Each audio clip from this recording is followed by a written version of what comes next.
অষ্টম শ্রেণীর সাহিত্য কণিকার দ্বিতীয় অধ্যায়টি হচ্ছে পড়ে পাওয়া। পড়ে পাওয়া গল্পটি লিখেছে বিভূতিভূষণ বন্দ্যোপাধ্যায়। তিনি জন্মগ্রহণ করেন 1894 সালের 5 সেপ্টেম্বর। তার উল্লেখযোগ্য গ্রন্থ হচ্ছে উপন্যাস, যেগুলি হচ্ছে পথের পাঁচালী, অপরাজিতা, আরণ্যক, ইছামতি, এবং গল্পগ্রন্থ হচ্ছে মেঘবল্লার, মৌরিপুল, আর ভ্রমণদিন লিপি হচ্ছে স্মৃতির রেখা এবং তিনাঙ্কুর। কিশোর উপন্যাসের মধ্যে হচ্ছে চাঁদের পাহাড়, হীরামানিক জলে। এবং তিনি মৃত্যুবরণ করেন 1950 সালের 1 নভেম্বর। এই হলো বিভূতিভূষণ বন্দ্যোপাধ্যায়ের জীবন কাহিনী এবং তার সাহিত্যিক রচনাবলী। পড়ে পাওয়ার মূল বিষয়বস্তু নিয়ে এখন আলোচনা করব। তো শুরু করা যাক। গল্পের শুরুতে আছে বিদু, নিদু, সিধু, তিনু, বাদল। তারা একদিন বৈশাখ মাসের বিকেলবেলা তারা পুকুরে বা নদীতে গোসল করতে নামে। তখন বিদু তার কান পেতে শুনে যে একটা শব্দ, তখন সবাইকে বলতেছে শুন শুন। তারাও তার কথা মনোযোগ দিয়ে কিছু শুনতে পায় না। তারপর আবার বলতেছে শুন শুন। তখন তারা ঠিকই শুনতে পায় যে মেঘের গনগটা আওয়াজ। তখন আসলে বৈশাখ মাস ছিল। বৈশাখ মাসে আসলে হুট করে ঝড় তুফান চলে আসে। বৈশাখের ঝড় শুরু হইলে তারা বিদু বলতেছে যে চল আম কুড়াতে যাই। তখন বারুজ্জাদের মাঠের আম বাগান চাপাতলি অঞ্চলে এই সময় সবচেয়ে বেশি বিখ্যাত ছিল। তখন বিদু বলতেছে যে চল আমার সাথে, তোরা যাবে কি না, গেলে এখানে থাক বা আমার সাথে চল। তখন তারা কেউ যাইতে রাজি না। যখন বিদু যাওয়া শুরু করলো তখন তার সাথে সবাই চলে গেছে আর কি আম কুড়াতে। তখন সেখানে যাওয়ার পরে দূরে বাতাস বইতে শুরু করে, তারপর গাছপালা মাটিতে লুটিয়ে পড়ে, ধুলায় অন্ধকার চারদিক, ঠান্ডা বাতাস, ফোঁটা ফোঁটা বৃষ্টি শুরু হইলে তারপর হট করে ভীষণ বাদল শুরু হয়, যারা কয় বর্ষা। তারপর তারা সবাই আম কুড়াতে শুরু করে। শিলাবৃষ্টির মতো আম পড়তে থাকে। সবাই একদম বোঝাই করে আম নিয়ে যায়। আমের বারে তারা এক একজন লুড়িয়ে পড়ে।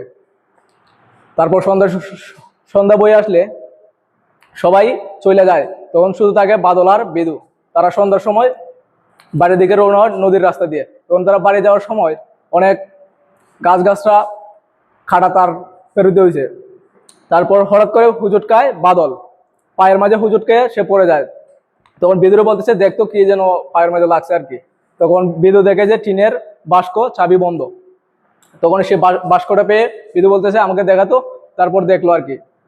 তখন বাস্কটা নিয়ে তারা চলে যায় তেঁতুল গাছের নিচে। তেঁতুল গাছের নিচে তারা বাস্ক পাওয়ার আগের দিনগুলিতে আসতে কিন্তু ভয় পেত। তেঁতুল গাছে সাধারণত ভূতের ভয় থাকে বলে তারা জানতো আর কি। সে সময় তারা তেঁতুল গাছের নিচে কোনোদিনই আসতো না, কিন্তু বাস্ক পাওয়ার পরে তারা এগুলো সব ভুলে যায়। তারপর তেঁতুল গাছের নিচে গোড়ায় গিয়ে তারা আশ্রয় নেয় এবং একটা ইট দিয়ে ভাঙার কথা বলে বাদল। বিদু বলতেছে না না, এটা ভাঙে লাভ নেই, বরঞ্চ এটা ফেরত দেই। সে কথা শুনে বিদু তো আর না করতে পারে না। বিদুর কথা তো আর না ফেরত ফালাইতে পারে না। বিদুর কথা মতো বাদলও তার কথা সায় দিল। তারা দুজনে যেন ধার্মিক হয়ে উঠছে এই সময়। তারপর বাড়ি চলে যায় বাস্ক নিয়ে তারা বাদলের বাড়িতে বিচুলি গাদায় নিয়ে লুকিয়ে রাখে। কিছুদিন যাওয়ার পরে তারা একটা মিটিং করে, গুপ্ত মিটিং, নাট মন্দিরের কোনায়, জ্যৈষ্ঠ মাসের শুরুতে।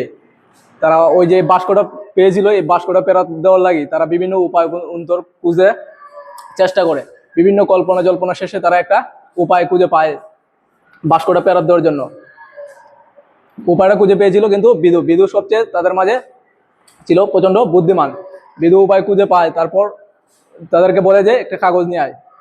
তারা একটা কাগজ নিয়ে আয়। তারপর গুড়ির মাপের মতো তারা 2-3টা কাগজ কাটে।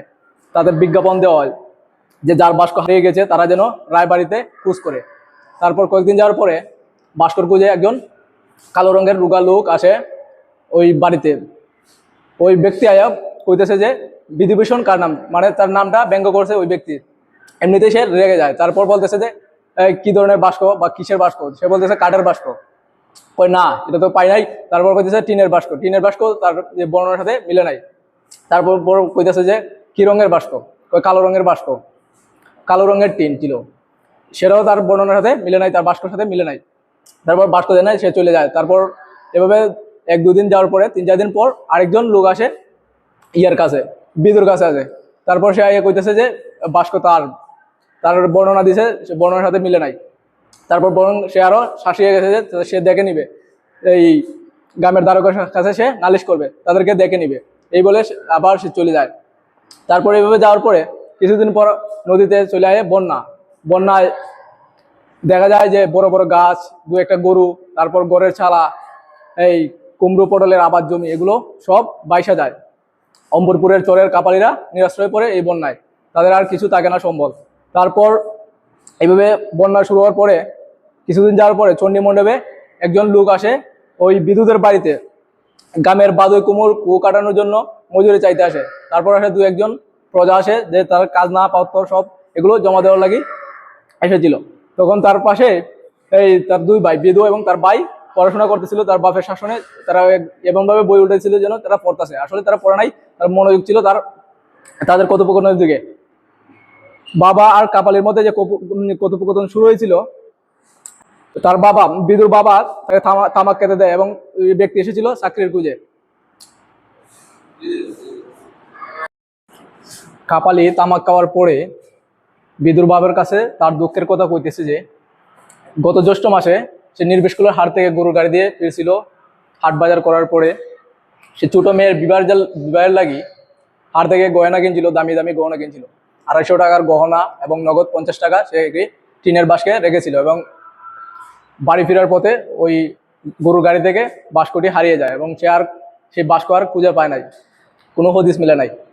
তারপর থেকে শুরু হয় তার দুঃখ। তারপর আসে বন্যায় তো এখন সে নিরাশ্রয় হয়ে তার কাছে আসছে। সে যে তার দুঃখের কথা বিদুর বাবার কাছে কইতেছিল, তার পাশটায় গিয়া বিদু খুব মনোযোগ সহকারে শুনছিল এবং সে খুব চাঞ্চল্যের সাথে বলে ওঠে যে কি রঙের বাস্ক, এবং কাপালি উত্তর দেয় যে সবুজ রঙের বাস্ক। তার বর্ণনার সাথে তার বাস্কের বর্ণনা সেম সেম হওয়ায় সে বাস্কটা তাকে ফিরিয়ে দেয়। এইসব ঘটনায় একটা মণ্ডপের মাঝে ছোটখাটো একটা ভিড় জমে যায়, যে সবাই একটা হট্টগোল বাঁধে এবং তার বন্ধু বান্ধব সবাইকে নিয়ে সে বাস্কটা কাপালির হাতে তুলে দেয়।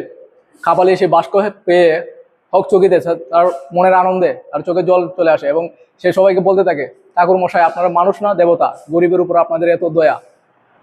এই বাক্যটা বলার পরে সবাই বলতে থাকে যে বিদু আসলেই বড় হয়ে সে একজন উকিল হবে, তার যে বুদ্ধিমত্তা, তার যে এত এত অভিজ্ঞতা, তার সবকিছু তার এই বিদু চরিত্রের মাঝে ফুটিয়ে তুলছে লেখক বিভূতিভূষণ বন্দ্যোপাধ্যায়। আসলে এই গল্পের মূল বিষয় তরুণদের যে সততা এবং তার যে বয়স, সে বয়স অনুসারে তাদের যে দায়িত্ব, বয়সের থেকে দায়িত্ব তাদের বেশি এখানে প্রকাশ পেয়েছে।